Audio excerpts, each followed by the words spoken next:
What's going on, everybody? Welcome back to another weekly market update where we're going to be talking about what is likely to happen in the next coming week and weeks in the market and what the heck happened last week. We, of course, saw a nice, strong, bullish week in the stock market, pretty much green throughout the whole week. And, making investors think, is this the bottom? Well, we're going to be talking about if this is the bottom in today's video. So make sure you hit the like, subscribe, and comment down below what you want to see next. As always, if you're interested in the stock market, crypto market, get my live trade alerts. All the links will be down in the description down below. So let's get straight into the video. First and foremost, let's talk about S&P 500. We saw this amazing green week here after we bounced off of this strong level of support that we've been having pretty much through this whole downtrend so far, which have bounced multiple times on so far on the weekly and daily time frame. Now, before we get overly bullish, I want to point out a couple of different facts. First is you guys see this green candle. Now look at the volume bar. So this strong green candle. Look at the volume bar. So the strong green candle earlier this year. Look at the volume bar. So what I'm trying to say is that we've seen these strong weekly candles before throughout this year, where we've seen, throughout this downtrend, we've seen these weekly candles which have, been really strong. But all three of these candles, what do they have in common? Decreasing overall volume compared to the other candles. So the red candles, which is when the more selling is happening, tends to be on, it has been at least on higher volume, which is just not really a great sign that we want to be seeing. Also, we saw the other two times that we saw a strong green candle, we saw that slowly that move got faded quite quickly. Here, this latest one was pretty much immediately faded right back down. So now, typically when you see a strong candle like this, which is green throughout from open all the way to close, you do usually want to see a small follow-up to potentially a little bit of a consolidation until you see a next move up. So that's what I'll be trying to watch for next week. We want to see some kind of consolidation area as we move forward. Now, if we zoom in on the daily time frame, we see that we filled a gap right now. On the daily time frame, we saw that we pretty much completely filled this gap. And as we fill the gap, we can assume that we're going to be hitting a level of resistance right here, which we might see reject off potentially next week, which is this 390 level. If we do get above this 390 level as the end of the week, it looks still very strong. We can pretty much guarantee that we might be going up to 395. Above 395, again, we have another gap, which we had gapped down from a week before, which we need to fill. Once we get in, this should be an area of resistance. Pretty much is all. We have this overhead supply all here, right below that, between these two gaps. Pretty much, we have this overhead here supply, and we need to get above. So that will include getting above here and slowly filling this gap. And potentially, on this daily time frame, we could see a breakout out of this top downtrending line right here, and that would be extremely bullish if we do see something like that finally happening. That'd be really strong. Of course, eventually we do need to get above this 420 level as well, which here we saw a strong area of resistance as well as is overhead supply here. So the next two major zones will be around this 400, 398 to 400 level, and then again from 410 to about 415 or so. These are two major areas that I believe if we are able to get above in the next week or two, can easily have a follow-up with a strong breakout to potentially, who knows, maybe even try to push this 450, 460, and eventually the 500 level. Let's take a look at the DXY, this is the dollar index, and this pretty much means how many people are holding the dollar. So we have dollar here, and just it's been on a strong uptrend, and whenever the dollar goes up, you see equities go down, which means pretty much people are taking money from equity stocks, crypto, and kind of putting it back in the dollar because they're thinking that more than likely these equities or those investments are going to be going down. So they'd rather keep cold hard cash rather than keeping it invested. But eventually, these dollars that's been accumulated through this past year while the stock market has been going down will need to be deployed. So all these dollars that people have transferred stocks and crypto back into will need to be deployed and get back in stocks and crypto before people lose too much money of inflation. They want to make some money.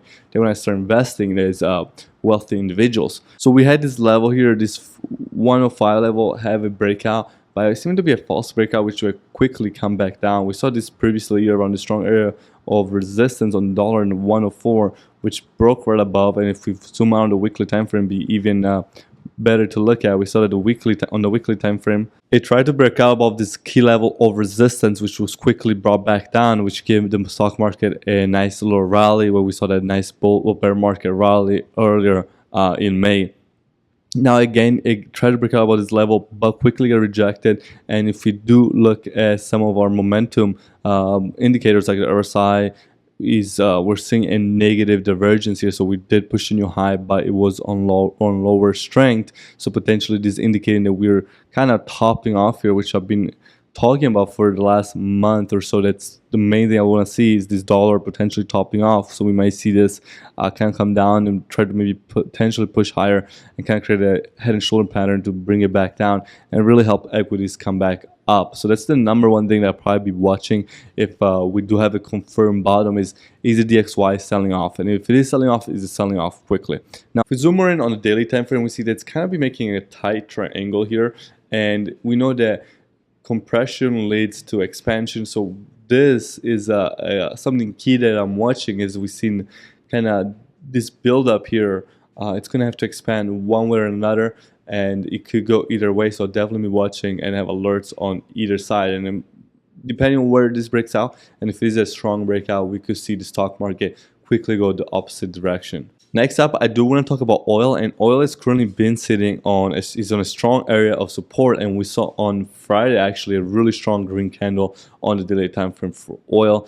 Now, if this kind of bounces back up and gets tighter, and we potentially see a breakout, we could see the stock market also keeping a downtrend, as more than likely inflation has not cooled down yet. Oil, if you're not familiar with the CPI report, is when they calculate everything that's going on in the economy to calculate inflation reports, and oil is a big factor in that CPI report. And if the cost of energy doesn't go down, more than likely inflation is still going higher. And we really do need this oil to start, it's been going down this past 2 weeks or so, maybe even a month, but it really needs to kind of fall out of this uptrend it's been on and kind of go back down to the 60, 70 levels to really see the stock market really pick back up. And then often we see that if oil gets to critical levels or kind of raises to high, it eventually leads to a major sell-off, like we've seen here back in 2014, 2018, remember 2020 and 2021, when oil was pretty much in the negative numbers. And we can go back to 2008 and the dot-com bubble, which you can see here better on the weekly and monthly time frames. That every time that oil kind of rises too quickly, it quickly also sells off and eventually leads into a crash. We see here in the 90s, we can go back to 2000 here. We saw it kind of selling off. We saw here in 06, obviously, of course, in 08, and then recently now we're back at those levels that we've not seen since 2008. So we would love for this to start selling off, but we will potentially, if we see oil crashing too fast, could lead us into a recession as well. Now, it's really interesting, actually, if we go to the FinViz and we look at the group scanners, we can see that pretty much everything had a nice last day, strong day, energy kind of behind the pack. 1 week, actually, the only two things that were red was basic materials and energy, really red, but everything being so strong. And let's go back to the 1 month performance, and we see energy, which had been leading the charge this past year, actually had its worst month. Now we're going to see how investors really take this. Are they buying the dip on oil? Next up, let's talk about gold. Gold is in a pretty interesting position currently. It's sitting on a support level right here, right kind of in the middle of this huge pennant. It was in for over a year after it had this kind of breakout over here. It's been coming down. I actually took a long position last week on gold. I'm currently sliding down on it, but I do think we'll probably see some kind of bounce to potentially fill this gap in these 180 levels. They're kind of longer term positions. But I am expecting gold to finally make a move, and then we did have some news as well with potentially a ban on gold coming, ban on Russian gold coming out. So that might be, spiking up the prices of gold. Gold has been kind of not, like I said, not done much these past couple of weeks, just sitting in this range here. Could see, like I said, compression leads to expansion. As we saw up here, it compressed, pushed down, and that's compressed again, and we could see a strong move either up or to the downside. And we even saw a whole year of compression here to eventually push back up. Now, the best way to trade gold is usually to go with the miners like XME, NEM, or those kind of miners rather than the actual ticker. It's a ticker. GLD does move doesn't move as great as those miners. And now, gold has pretty much been trying again to just push above these levels right here since back in 2010, 2011, which he just hasn't. He tried to, but just hasn't been able to. Right. We tried multiple times. You just keep rejecting on this level, but do think eventually we'll probably get some kind of push higher. As we pointed out before, we kind of see a massive kind of cup and handle here forming, and now we're kind of getting a retest of that handle to potentially start pushing it higher. And then once we do get a clear breakout on this 186 to 190 level to 195, which more likely won't be coming till the end of this year to next year, if I were to predict. I've been quite bullish on gold, and I've been bullish on gold since the beginning of the year. And I told you guys I've been holding a lot of gold from a long-term portfolio.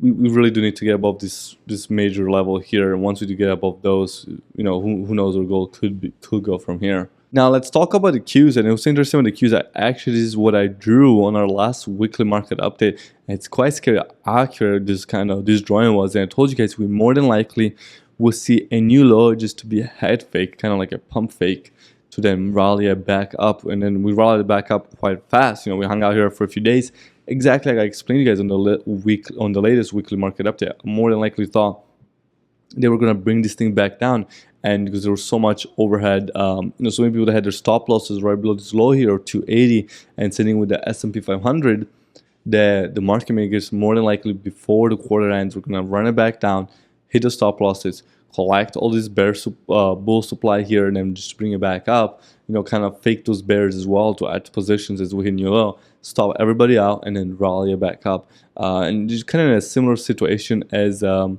500, the Nasdaq does seem to have broken also this downtrend here, so we could see a nice rally again. We do need to get above this 300 level pretty much for the Nasdaq, as we have this gap and we're right below it. And the funny thing about the Nasdaq, more than S&P 500, we kind of gapped above a little bit of this gap right here that we had. We had this gap down here, and we kind of slightly have gapped some of that, very slightly up, and now we're right below this secondary gap here. And then we will have to see if this acts as resistance, which very likely may act as resistance.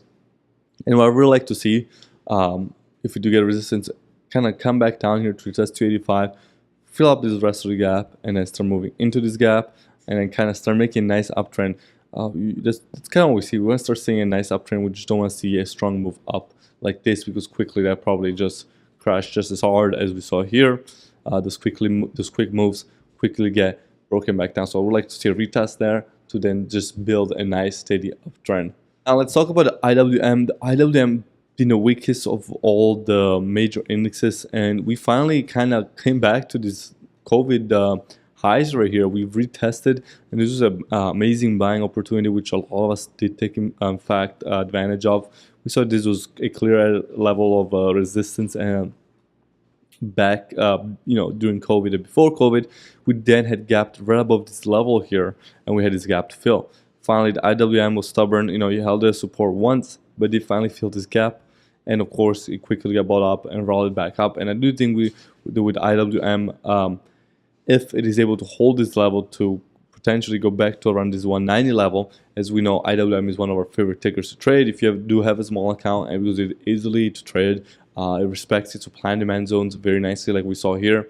And I told you guys before, when we first made this move down, look for a move back up to then short it, and then potentially we got back down here, and now it moved back up. We lost to trade in these ranges, which is very nice for beginner traders to take some easy swing trades on it. So with IWM, again, very much like the S&P 500 and the triple Q does have a few gaps to fill. With IWM, we actually have a few more gaps, and we're again right below a major one here, and this is a pretty large gap, so we're gonna have to see how we interact with this. Is next week going to be strong enough to bring us back down? Again, just like with S&P 500 and the IWM, I would love for this to come down and retest this 170 level to then start building a nice uptrend back here to around 190s. But we have to see how investors take this. And we're seeing a nice rising volume here. Once we had this little bit of a breakout here, the volume on the IWM has been a little nicer than some of the other indices on average. Now that's all for me for this weekly market update. Make sure you hit the like button, hit the subscribe button. We're expecting a mildly bullish week next week. We would love to see a nice retest of these breakout levels, that inverse and shoulder we saw on S&P 500, those gaps in the triple Q, the IWM, and a nice push from gold and potentially even oil. Oil, you know, it is in the strong support area, so we could expect a bounce. Hopefully, I've been bearish on oil. I just don't think we're there yet with being extremely bearish on oil. And for oil to start selling off, we probably see that later in the year because oil is very seasonal. So we're probably going to see still some strong price action on oil on this dip. But you know, we'll hopefully get a nice upturn now. As always, if you want to learn more about stock market, crypto market, hit the links down below, and peace.